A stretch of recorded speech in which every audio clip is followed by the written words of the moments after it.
Now, on to tonight's event. It helps if you're writing about witches, demons, vampires, and Elizabethan England to be, first, a well-regarded historian of science and medicine. And if you grabbed yourself a PhD, and if you studied at Oxford, and to have actually extensively studied alchemy, magic, and the occult. That would put you in a better position to, say, debut on the New York Times bestsellers list and sell in at least 34 countries, for example. Funnily enough, such is the case with Deborah Harkness, tonight's author, who actually kind of exploded onto the scene in 2011 with the discovery of Witches, her first work of historical fiction and the first novel of all Souls Trilogy. 1 year later, the second was published, Shadow of Night, and just last month, the Book of Life, as undoubtedly everybody here well knows already, brings this tremendous trilogy to an extremely satisfying ending. With that, please join me in welcoming Deborah Harkness.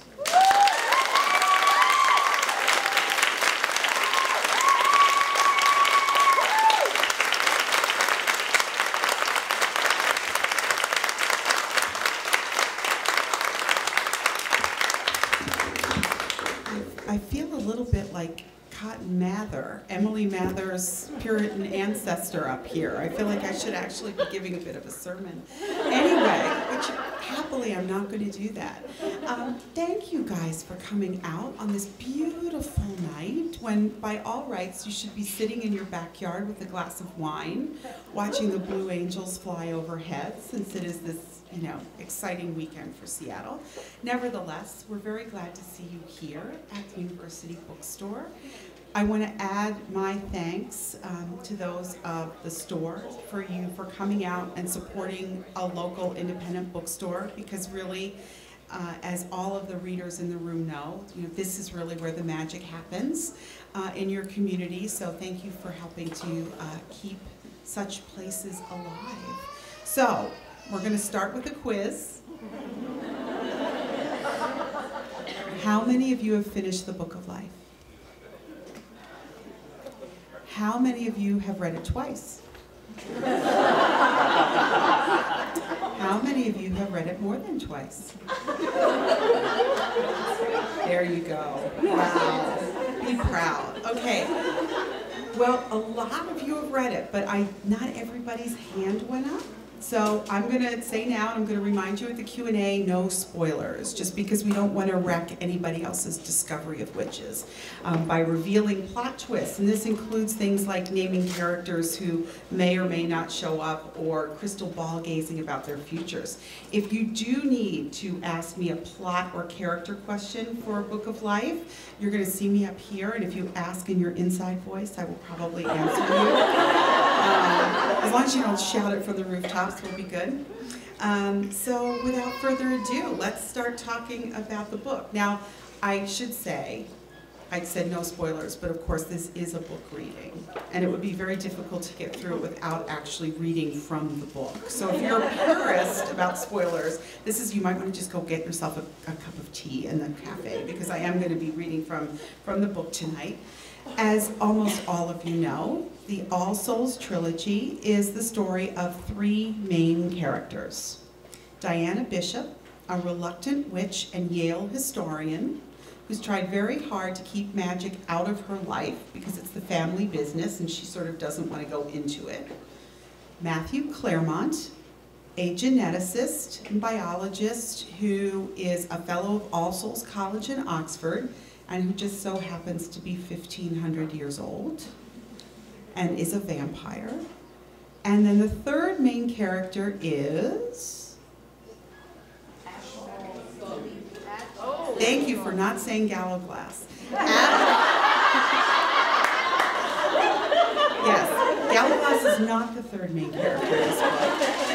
I know some of you feel that way, but it's not the case. The third main character in the book is, in fact, this mysterious Bodleian Library manuscript called Ashmole 782. It's a book that has been in the Bodleian Library for some time. It's been missing for some time.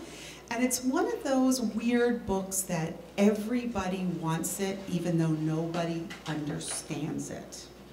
And we have a lot of things like that in our life. So it's not all that unusual or hard to imagine that such a book could exist. And for 2 volumes, and now through this 3rd volume, we're really tracing the relationship that develops between these 3 characters, between Diana and Matthew and this book, that may or may not contain the secret to the origin of creatures, the secret to the origins of immortality, the secret to magic and the first spell book. Who knows what's actually in there?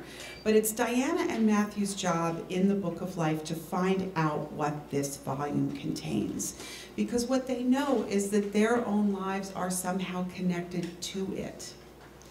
And so we have been following their adventures for years. I know you all did, many of you thought you would never make it to this moment, but I knew you were going to, and so we've been following their adventures for years. And when we started out, if you think back to Discovery of Witches, we started out with a pretty tight focus at the beginning on Diana, right? Remember back then, the first 7 or so chapters were really from Diana's point of view. We saw everything through the first person. We only knew what she knew.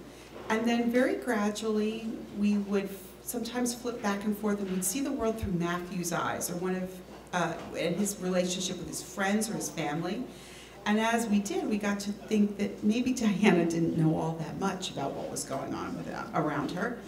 And then in Shadow of Night, our focus got even a little bit wider, because in Shadow of Night, among other things, Diana and Matthew went outside. If you think about Discovery of Witches, almost everything happened inside. When they were at Set Tour, they went horseback riding once, and Diana took a really disastrous walk in the garden. Other than that, it was all very inside, and that was partly because, you know, I really wanted to have a way to show that this was about that wonderful beginning stage of a relationship where it was just you and your partner, and you could just stare at each other's eyes for days at a time. You didn't need to go outside. Well, guess what? We all have to go outside at some point, and that's what happens in Shadow of Night. And we meet up with Matthew's friends. We actually see Diana make friends. She had no friends in Discovery. She mentioned one back at Yale, but we never actually got to really see them together. And we also expanded our scope because we flipped back and forth between Diana and Matthew's experiences in 1590 and with the experiences of the people they'd left behind in the present.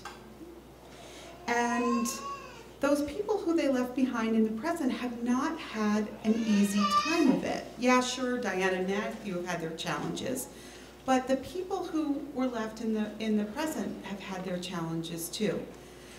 Diana and Matthew's voyage to the past in Shadow of Night was important to me as a historian because I really wanted to have a way to show that the past was meaningful and relevant to the present and the future. That's what I believe as a historian. So Diana and Matthew grew in ways in 1590 and 1591 they could never have done in the present moment. Diana learned things she could only learn in the past. Matthew learned things about himself by having to relive things from the past that he thought were well and truly behind him. But the people in the chateau have really been challenged too. And one of the ways they've been challenged is, of course, that they had no idea if they would ever see Diana and Matthew again. It's not like they could Skype with them to figure it out, right? And they also have experienced a terrible loss. The loss of Emily Mather, one of the women who helped to raise Diana, Diana's aunt's partner. And so they are looking back, they're looking at this moment at the end of Shadow of Night where we last checked in with Diana and Matthew. They were on the driveway leading up to the chateau. And inside that chateau are a whole lot of people who care a lot about Diana and Matthew, who are worried, who are anxious about how they're going to react to the news of Emily's death, who really don't know what to expect from this couple now that they're back. And so Diana and Matthew are traveling up the driveway to Set Tour, and what they don't realize fully is that they are being watched. And so I'm going to read to you from the very first pages of the Book of Life as we check in with 2 of Set Tour's resident ghosts. Ghosts didn't have much substance. All they were composed of was memories and heart. Atop one of Set-Tor's round towers, Emily Mather pressed a diaphanous hand against the spot in the center of her chest that even now was heavy with dread. Does it ever get easier? Her voice, like the rest of her, was almost imperceptible. The watching, the waiting, the knowing. Not that I've noticed, Philippe de Clairmont replied shortly. He was perched nearby, studying his own transparent fingers. Of all the things Philippe disliked about being dead, the inability to touch his wife, Isabeau, his lack of smell or taste, the fact that he had no muscles for a good sparring match, invisibility topped the list. It was a constant reminder of how inconsequential he had become. Emily's face fell, and Philippe silently cursed himself. Since she died, the witch had been his constant companion, cutting his loneliness in two. What was he thinking, barking at her as though he were a servant? Perhaps it will be easier when they don't need us anymore, Philippe said in a gentler tone. He might be the more experienced ghost, but it was Emily who understood the metaphysics of their situation. What the witch had told him went against everything Philippe believed about the afterworld. He thought the living saw the dead because they needed something from them. Assistance, forgiveness, retribution. Emily insisted these were nothing more than human myths, and it was only when the living moved on and let go that the dead could appear to them. This information made Isabeau's failure to notice him somewhat easier to bear, but not much. I can't wait to see Em's reaction. She's going to be so surprised. Diana's warm alto floated up to the battlements. Diana and Matthew, Emily and Philippe said in unison, peering down to the cobbled courtyard that surrounded the chateau. There, Philippe said, pointing at the drive. Even dead, he had vampire sight that was sharper than any human's. He was also still handsomer than any man had a right to be. With his broad shoulders and devilish grin, he turned the latter on Emily, who couldn't help grinning back. They're a fine couple, are they not? Look how much my son has changed. Vampires weren't supposed to be altered by the passing of time, and therefore Emily expected to see the same black hair, so dark that it glinted blue, the same mutable gray-green eyes, cool and remote as a winter sea, the same pale skin and wide mouth. There were a few subtle differences, though, as Philippe suggested. Matthew's hair was shorter, and he had a beard that made him even look more dangerous, like a pirate. She gasped. Is Matthew bigger? He is. I fattened him up when he and Diana were here in 1590. Books were making him soft. Matthew needed to fight more and read less. Philippe had always contended there was such a thing as too much education. Matthew was living proof of it. Diana looks different too, more like her mother with that long coppery hair, Em said, acknowledging the most obvious change in her niece. Diana stumbled on a cobblestone, and Matthew's hand shot out to steady her. Once, Emily had seen Matthew's incessant hovering as a sign of vampire overprotectiveness. Now, with the perspicacity of a ghost, she realized that this tendency stemmed from his preternatural awareness of every change in Diana's expression, every shift of mood, every sign of fatigue or hunger. Today, however, Matthew's concern seemed even more focused and acute. It's not just Diana's hair that has changed. Philippe's face had a look of wonder. Diana is with child, Matthew's child. Emily examined her niece more carefully, using the enhanced grasp of truth that death afforded. Philippe was right, in part.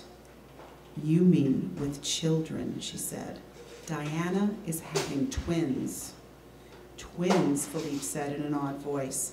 He looked away, distracted by the appearance of his wife. Look, here are Isabeau and Sarah, with Sophie and Margaret.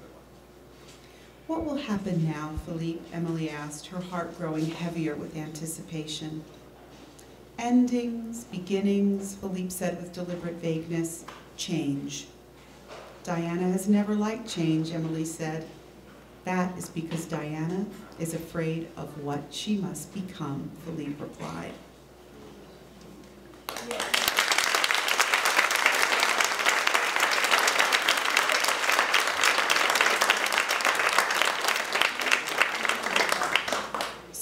things that I wanted to share, especially with this audience, is that I really struggled with the first sort of 10 or so chapters of the Book of Life. It was really hard to write them, in part because in a way, the Book of Life was both the continuation of Discovery of Witches and the continuation of Shadow of Night. I was sort of weaving these two storylines and casts of characters together. And sometimes it was really hard to do. And where I figured out how to make the beginning of the book work was actually not very far away from here on Whidbey Island, at a very magical place called Hedgebrook, which is a colony, a writer's colony for women writers. And it was there among the amazing tall trees and secret groves and waterfalls, with an owl perched outside my window who shrieked all night at me, and little baby owls that shrieked all day to be fed, and a garden and all kinds of wonderful things. It was there that I sort of pieced together how to start this book. And so the first chapter is actually a kind of kaleidoscope of perspectives where we check in with each individual person. And then I start narrowing the focus back down again to Matthew and Diana.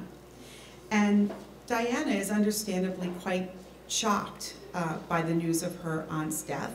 She goes into a kind of cocoon of grief, which is very appropriate when you've lost someone that close to you.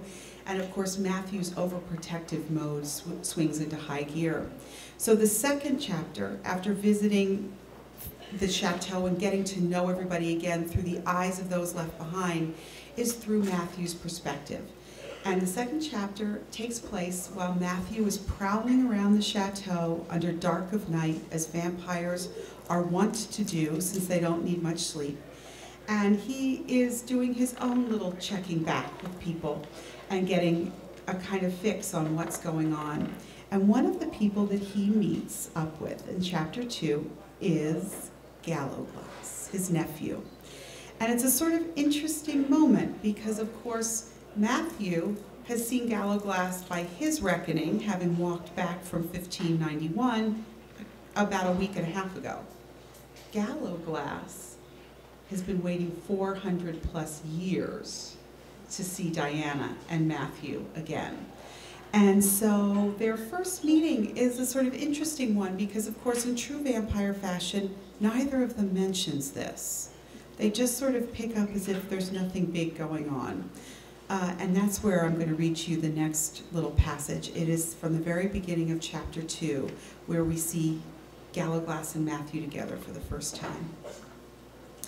Matthew raced down the curving stone staircase that wound between his tower rooms at Sept-Tours and the main floor of the chateau. He avoided the slippery spot on the 30th tread and the rough patch on the 17th, where Baldwin's sword had bashed the edge during one of their arguments. Matthew had built the tower addition as a private refuge, a place apart from the relentless busyness that always surrounded Philippe and Isabel. Vampire families were large and noisy, with 2 or more bloodlines coming uncomfortably together and trying to live as one happy pack. This seldom happened with predators, even those who walked on 2 legs and lived in fine houses. As a result, Matthew's tower was designed primarily for defense. It had no doors to muffle a vampire's stealthy approach, and no way out except for the way you came in. His careful arrangements spoke volumes about his relationships with his brothers and sisters. Gallowglass was crooning a sea shanty in the chateau's great hall.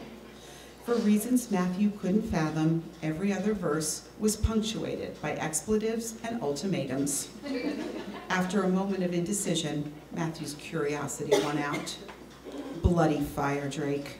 Gallowglass had one of the pikes down from the cache of weapons by the entrance and was waving it slowly in the air. Farewell and adieu to you ladies of Spain. Get your arse down here or Granny will poach you in white wine and feed you to the dogs. For we've received orders for to sail to old England. What are you thinking, flying around the house like a demented parakeet? And we may never see you fair ladies again. What the hell are you doing? Matthew demanded. Gallowglass turned wide blue eyes on Matthew. Trying to catch your wife's wee beastie. Gallowglass made a sudden upward thrust with the pike. There was a shriek of surprise, followed by a hail of pale green scales that shattered like isinglass when they hit the floor. The blonde hair on Gallowglass's forearm shimmered with their iridescent green dust. He sneezed.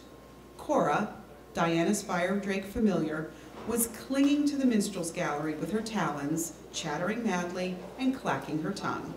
She waved hello to Matthew with her barbed tail, piercing a priceless tapestry depicting a unicorn in a garden.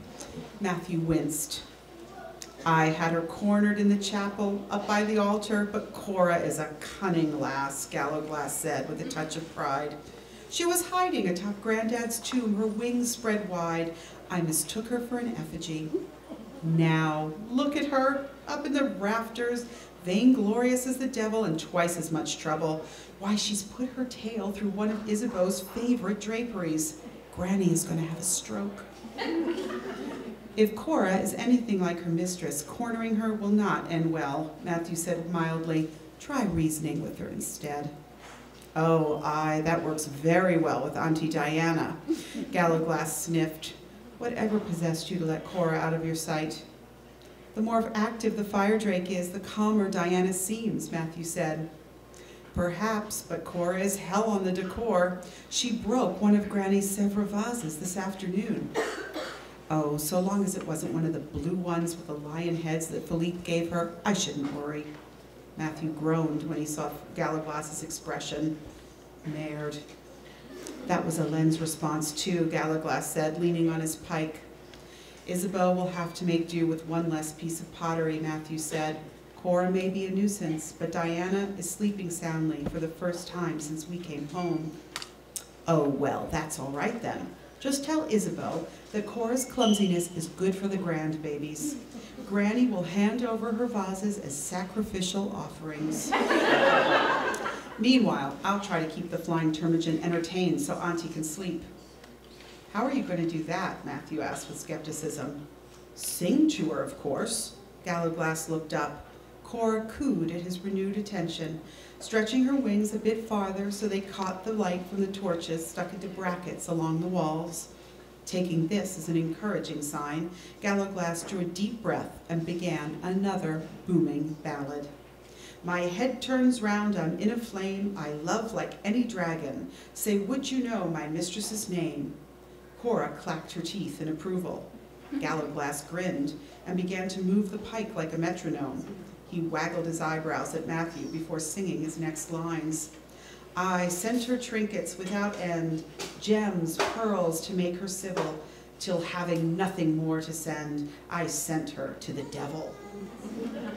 Good luck, Matthew said, sincerely hoping that Cora didn't understand the lyrics.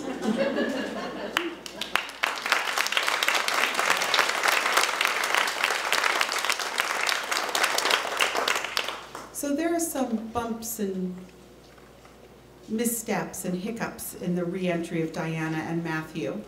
By about page 36, everything's gone horribly pear-shaped, as it usually does whenever Matthew thinks he's in control of a situation. And Diana and Matthew, as they kind of figure out what's going on, as that tours are brought to speed on what's happening with the Covenant, this organization that is trying so hard to keep vampires and witches and demons from human notice. Diana and Matthew realize that one of the things that needs to happen is that Sarah needs to go home. She needs to go back to Madison. And I don't normally dip this far into the book. It's the beginning of the 7th chapter, but this chapter in particular was written in the long barn that overlooked the garden on Whidbey Island at Hedgebrook. And so I wanted to read to you something that I literally wrote while watching the dragonflies and birds of the Seattle area.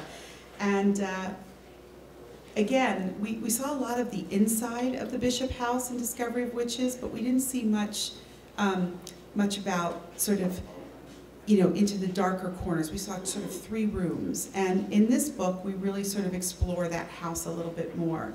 And one of the places we visit is Sarah's still room, where she works on the craft of being a witch.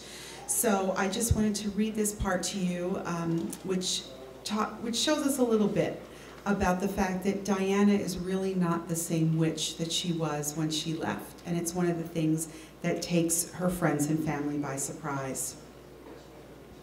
I stood in Sarah's still room and stared through the dust on the surface of the window's wavy glass. The whole house needed a good airing. The stiff brass latch on the sash resisted my attempts at first, but the swollen frame finally gave up the fight, and the window rocketed upward, quivering with indignation at the rough treatment. "Deal with it," I said crossly, turning away and surveying the room before me. It was a familiarly strange place, this room where my aunts had spent so much of their time and I so little. Sarah left her usually disorderly ways at the threshold. In here, all was neat and tidy, surfaces clear, mason jars lined up on the shelves, and wooden drawers labeled with their contents. Coneflower, feverfew, milk thistle, skullcap, bone set, yarrow, moonwort. Though the ingredients for Sarah's craft were not arranged alphabetically, I was sure some witchy principle governed their placement, since she was always able to reach instantly for the herb or seed she needed. Sarah had taken the Bishop Grimoire with her to set tour, but now it was back where it belonged, resting on what remained of an old pulpit that Em had bought in one of the neighborhood's antique shops. She and Sarah had sawed off its supporting pillar, and now the lectern sat on the old kitchen table that had come here with the first bishops at the end of the 18th century. One of the table's legs was markedly shorter than the other. Nobody knew why, but the unevenness of the floorboards meant that its surface was surprisingly level. As a child, I thought it was magic. As an adult, I knew it was dumb luck. Various old appliances and a battered electrical outlet strip were strewn around Sarah's work surface. There was an avocado green slow cooker, a venerable coffee maker, 2 coffee grinders, and a blender. These were the tools of the modern witch, though Sarah kept a big black cauldron by the fireplace for old time's sake. My aunts used the slow cooker for making oils and potions, the coffee grinders and blender for preparing incense and pulverizing herbs, and the coffee machine for brewing infusions. In the corner stood a shining white specimen fridge with a red cross on the door, unplugged and unused. Maybe Matthew can find something a little more high-tech for Sarah, I mused aloud. A Bunsen burner, a few alembics perhaps. Suddenly, I longed for Mary Sidney's well-equipped 16th century laboratory. I looked up, hoping to see the splendid murals of alchemical processes that decorated her walls at Baynard's Castle. Instead, dried herbs and flowers hung from twine strung up between the exposed rafters. I could identify some of them, the swollen pods of nigella bursting with tiny seeds, prickly-topped milk thistle, long-stemmed mullein crowned with the bright yellow flowers that earned them the name of witches' candles, stalks of fennel. Sarah knew every one of them by sight, touch, taste, and smell. The still room had once been the farmhouse's kitchen. One wall was occupied by a huge fireplace, and complete with a wide hearth and a pair of ovens. Above it was a storage loft accessible by a rickety old ladder. I'd spent many a rainy afternoon here, curled up with a book, listening to the rain patter against the roof. Cora was up there now, one eye open, in lazy interest. I sighed and set the dust motes dancing. It was going to take water and lots of elbow grease to make this room welcome again. And if my mother had known something that might help us find the Book of Life, it was in this room that I would find it. A soft chime sounded, then another. Goody Alsop had taught me how to discern the threads that bound the world and pull on them to weave spells that were not in any grimoire. The threads were around me all the time, and when they brushed together, they made a sort of music. I reached out and snagged a few strands on my fingers, blue and amber, the colors connected the past to the present and the future. I'd seen them before, but only in corners where unsuspecting creatures wouldn't be caught in time's warp and weft. Not surprisingly, time was not behaving as it should in the Bishop house. I twisted the blue and amber threads into a knot and tried to push them back where they belonged, but they sprang back, weighting the air with memories and regret. a weaver's knot wouldn't fix what was wrong here.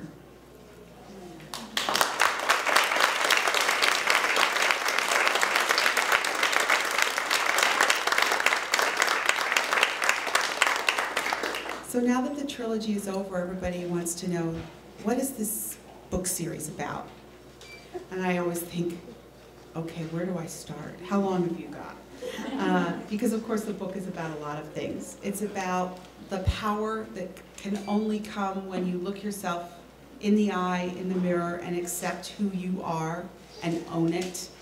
It's about the importance of empathy in a world where people like to emphasize difference much more than they like to emphasize what brings us together. And of course, it's also about family. It's always been about family. The kind of traditional family that scoops up everybody you love and everybody you care about and everybody who you take some responsibility for and patches them together into a huge, sprawling ragtag group. Because that's the kind of family that surrounds Diana and Matthew. It's the kind of family that they're going to need if they're going to face the challenges of the congregation and finally find out what the witches discovered that's in Ashmole 782. So with that, I'm going to turn the floor over to you and answer your questions before we sign books. And I want to thank you again for being such a wonderful audience and for supporting this great bookstore with its flying magical books. So thanks again.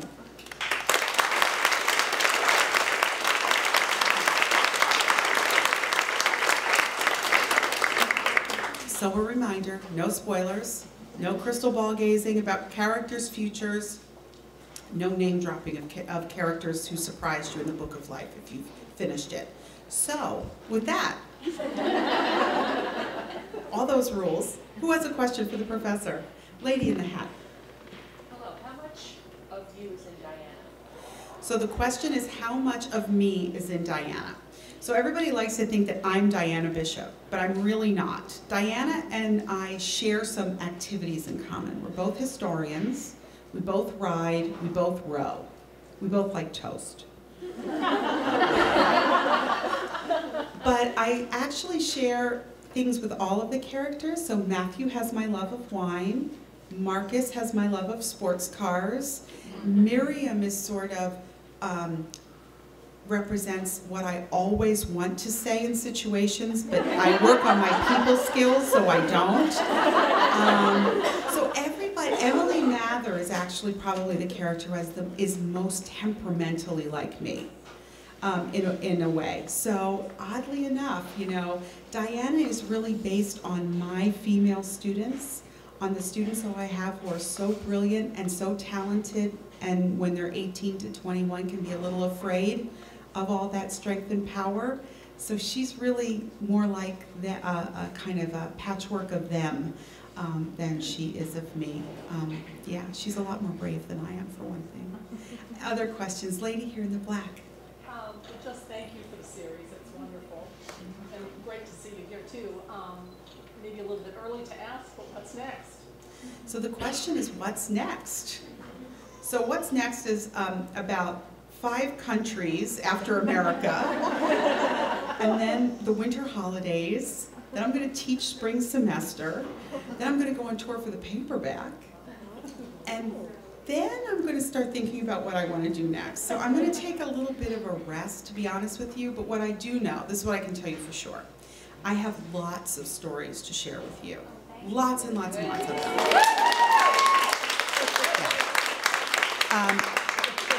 I just need to let my, if creativity is a well, I need to let the water level come up a little bit because I've spent a lot of it over the last few years. So I'm going to just kind of wait and see which of the ideas swimming in my brain kind of rises and bubbles up to the surface and says, write me down now. I can't wait. Me neither. I can't wait either. It's going to be as exciting for me to know what that is as you.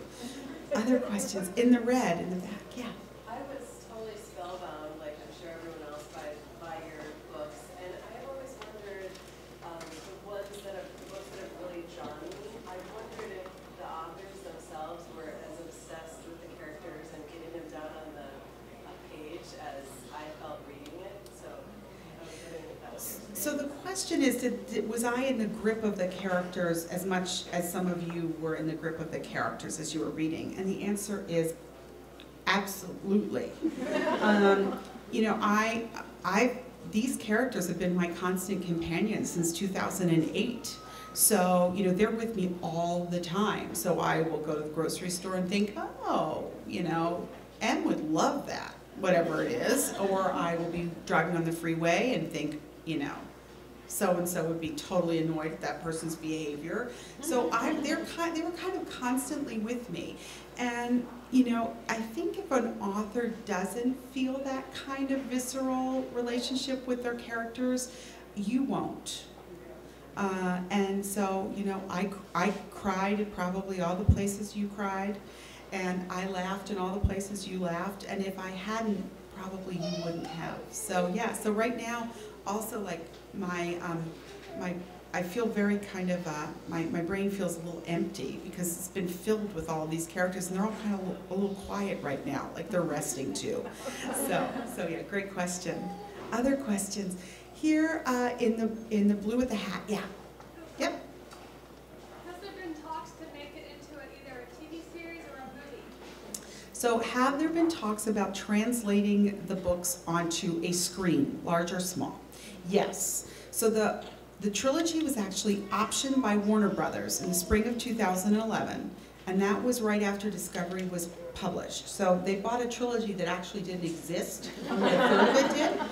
And then they spent 18 months, which is the normal length of an option. When a Hollywood studio buys a property, they actually option it for development, and they have like a time period of 18 months as usual, and then they can renew that.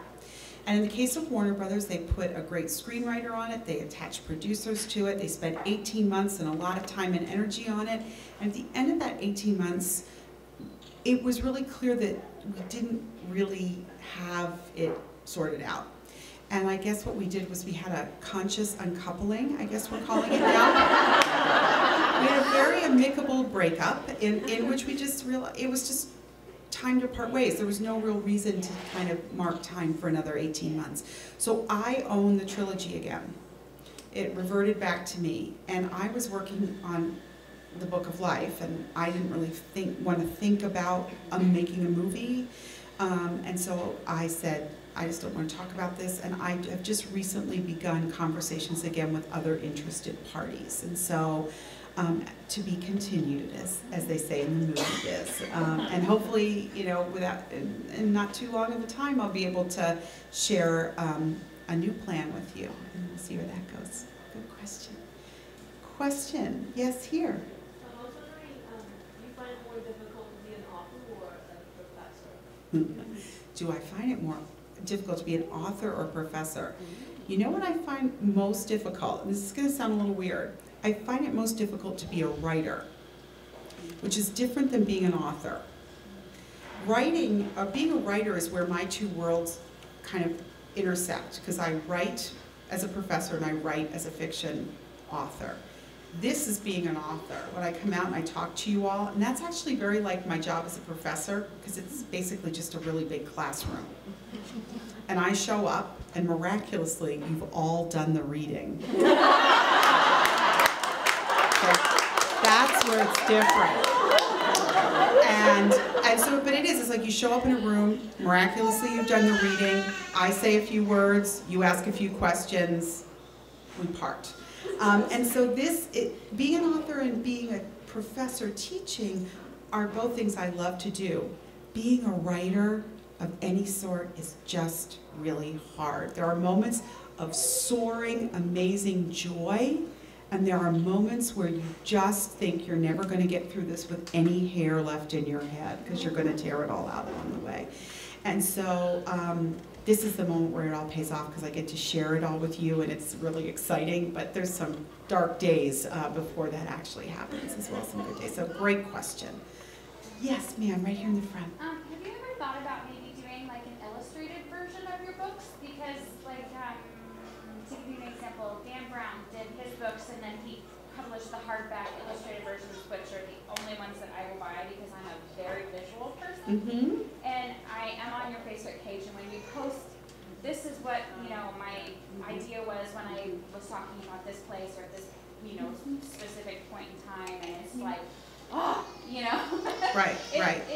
It adds gives to it. More life than just, I don't know. Yeah. More Well, this is, as a professor, this is why I lecture with PowerPoint, you know, so, you know, because people do experience things differently, visually, verbally, through their, you know, through their, the sense of hearing. So we have talked about it. We've talked about two different things, one of which is a companion volume, and one of which would be the sort of illustrated versions that you're talking about. Here are our concerns. My books are actually longer than Dan Brown's.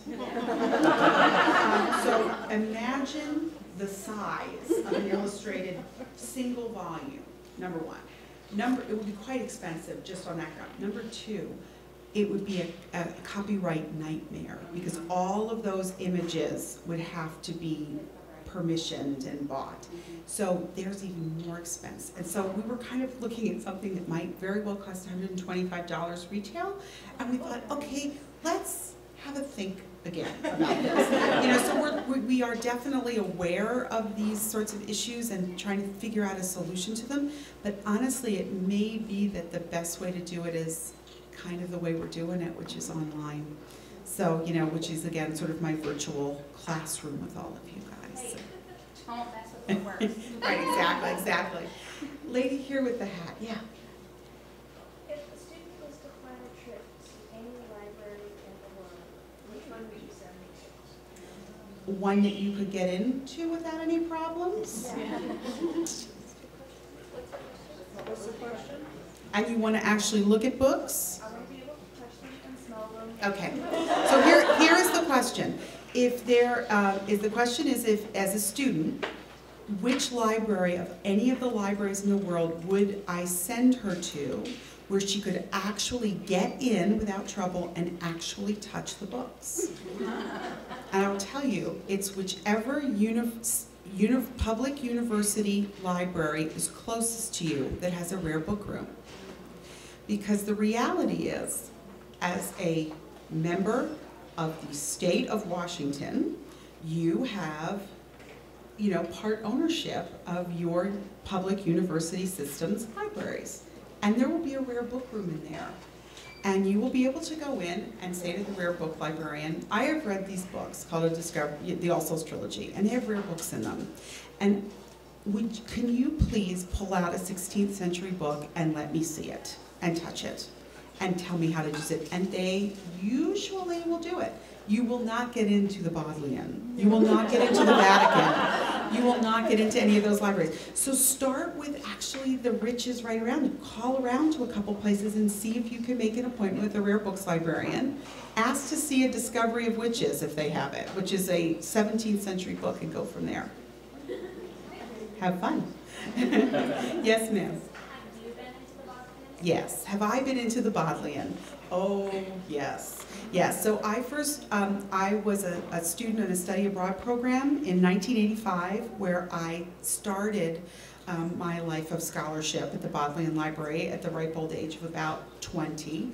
I returned to the Bodleian when I was a Fulbright Scholar at Oxford for 3 years, and I go to the Bodleian probably once a year to do archival research. And once, I have to tell you this story, last year I was there doing research and I was in Duke Humphreys, and I come, you know, trucking down the aisle and I return my books to a person who looks very much like Sean, and I go through the swinging gate and there's a tour there because the Bodleian Library has actually started taking tours into Duke Humphreys. You can't touch the books, but you can smell them because it's in the air, yeah.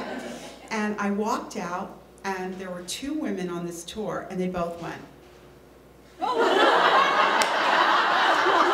And I smiled at them and I kept going. I met one of them at a signing last week and she said, I saw you at the Bodleian Library. And I remembered this moment. She said, and I thought, oh my God, these tours are really great. They even have Deborah Harkness here for the tour, which is a complete accident. So yes, even sometimes if you're on a tour, you might even see me at the Bodleian Library. Any other questions? Yes, here in the print dress. I know you have a lot of history in the books from your own personal experience and stuff. I was just wondering what, if anything, there was that you had to look up for the books, and anything you learned new for the books. Okay, so the question is, being as how I am a professor with, all-encompassing knowledge, did I have to look things up, and if so, what were they? Well, it turns out one of the great humbling experiences of writing fiction is that you find out just how little you actually know about things that matter, like what is the relative. I knew all the coins in Elizabethan London, but I'd never actually looked at them. I mean, I knew the denominations, but I'd never seen them, so I had no idea how big they were. So I had to go troop off to the British Museum and look at coins.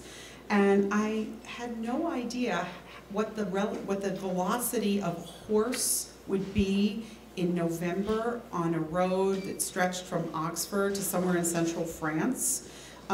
They don't teach you that in graduate school. So I had to look at old maps, and I had to talk to endurance riders who ride long distances competitively, who could say things like, this is how long you can trot, this is how long you can canter, and you have to take a walk break, this is the average per day. I was like, oh my God, never knew. So there were all kinds of really nuts and bolts kind of things that I needed to look up.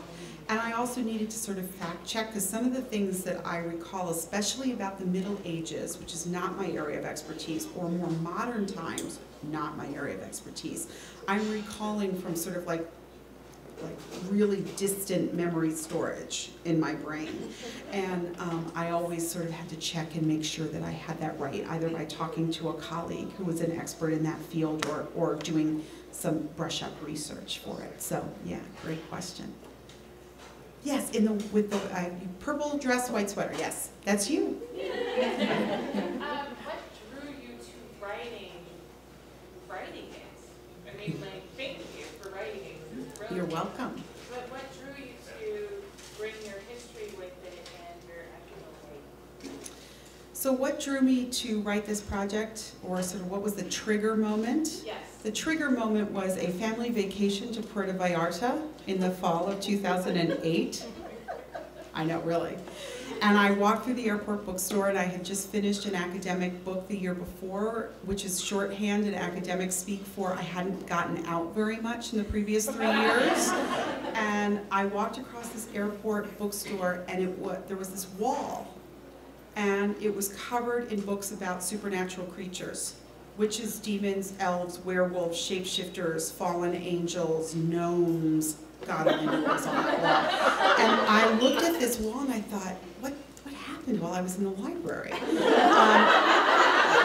what happened was that a little book called Breaking Dawn had just been published, which I don't have children, so it right over my head.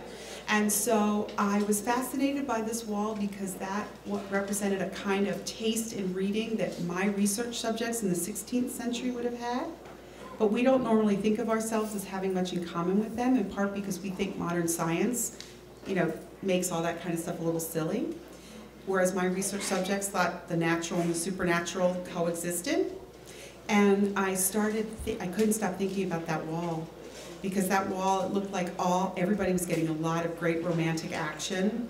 It looked like the witches were thrilled to be witches. There were these covers of these women with hair on fire, wielding, and I thought, historically speaking, being a witch has not been a great career path for me.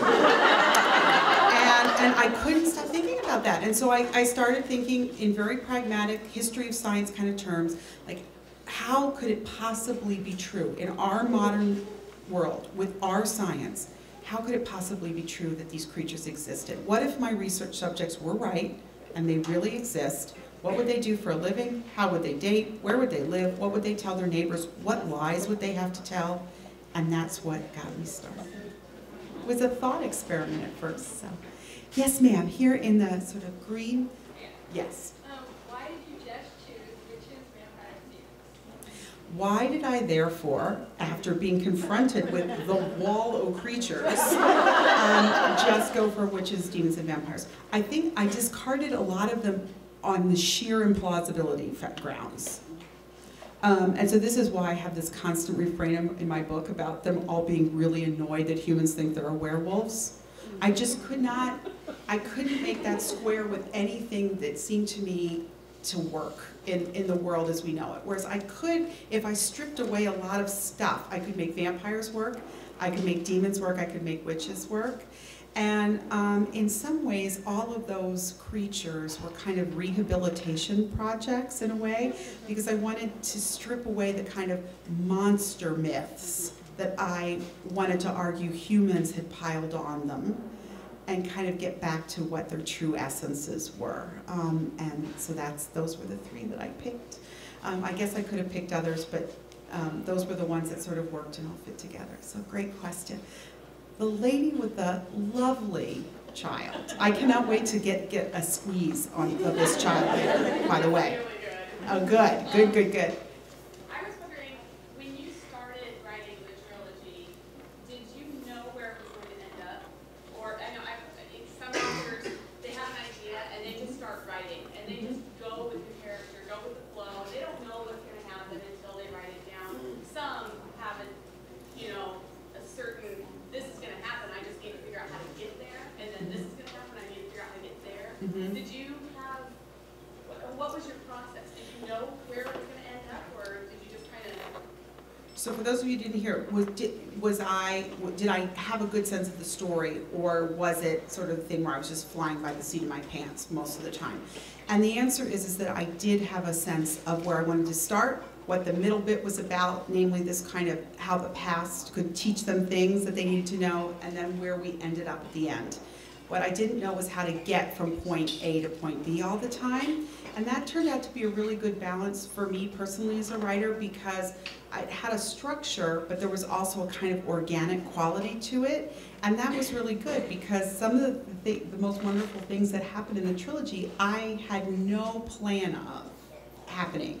Namely Gallowglass, who literally just appeared, and I thought, who invited you to the party? You're kind of fun. And, but the plot had to change a lot to accommodate someone who takes up that much oxygen and space. And if I had really kind of stuck really closely to my plan, such as it was, we wouldn't have had that kind of wonderful development. Yeah. Other questions? The lady in the pinkish reddish shirt, yes. What do your academic colleagues think about all this? What do my academic colleagues think? Okay, so they are overwhelmingly supportive, though a bit puzzled. And so when I first, told people that I was going to do this, I told the chair of my department, who said, okay.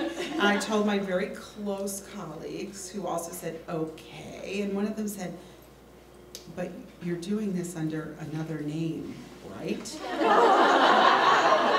And I said, no, under my own name. Because I studied the 16th century when women didn't write under their own names. Yeah. And I just thought, we're not going back into that closet. We're just not.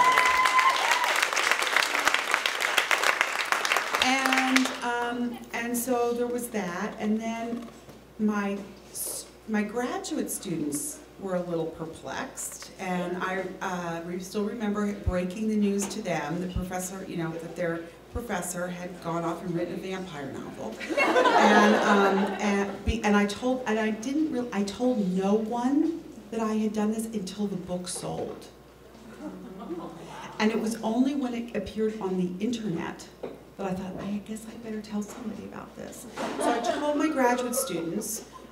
In fact, one of my graduate students walked in and said, is this you? And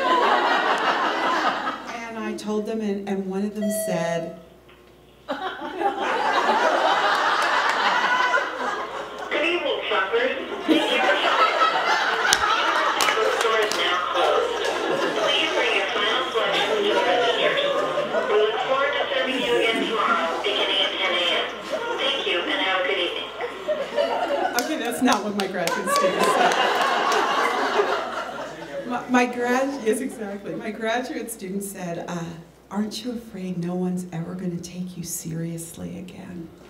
And I think this is actually the unspoken thing that worries most of my colleagues. And that like somehow I've lost my sentences and people are gonna find out. And I just looked at that student and I said, you know what, if I'm a tenured full professor at a Research One university, if I can't get away with this, nobody can. And furthermore, it's not really good if people feel like they can't express their creativity and their passion. And I just so I just did it, and I have let, as the expression says, the devil take the hindmost. And so far, so good. You know, it's been okay. Thanks for the question, that's great. Lady right here in the black. Oh, this page for you. You're teaching in this grade. Yeah. Do you have more students? I don't have more students, oddly enough. I've always taught really big class. I teach one really big class, which is Western Civ, capped at 150, and I teach some medium-sized classes that are capped at 25, and I teach some small classes that are capped at 12. And I didn't have a whole lot of empty seats before because, let's face it, I work with good material. Henry VIII, you know, religious wars, the scientific revolution, Newton. But what's really changed again is that I just really feel like I have a really big classroom. So I really love, you know, having all of the readers and that kind of excitement. I do think that writing fiction has made me a better teacher. I think it's especially made me a better teacher of writing. I think I'm much better equipped to help my students you know, deal with the really difficult questions of how do I write a good paper and things like that. So that's something I'd like to think has changed. One more question. Yes, over here with the blue bandana. Wonderful character building. It's absolutely wonderful. Is there a character, you must love all of them, but is there one that you like a little less that you have in the story? Either drive you crazy or that, you know, I know you say Gallaglass was kind of, you know, hey, where'd you come from? But are there ones that you love more than another, ones that you just... So the question is sort of what are my secret special relationships with my characters? So Gallaglass is the most fun to write, unquestionably. The hardest one to write is Matthew, because he keeps so many secrets, even from me. And it's really difficult to get him on the page and not make you want to just actually kill him and still be true to his character. But my favorite character is Philippe. So that's sort of, that's the tip of a very large iceberg of, you know, how it works. But those are sort of three. You know, the female characters by and large are easier for me to write. They're easier for me to kind of think through what they're feeling and thinking, and they're all at different stages of their lives. But gosh, those vampire males are really kind of tough. So, great question. You're welcome. So thank you again for being such a great audience. If I didn't answer your question, like again, you're going to see me in just a second, so you can ask me there. So thanks again. Thank you so much.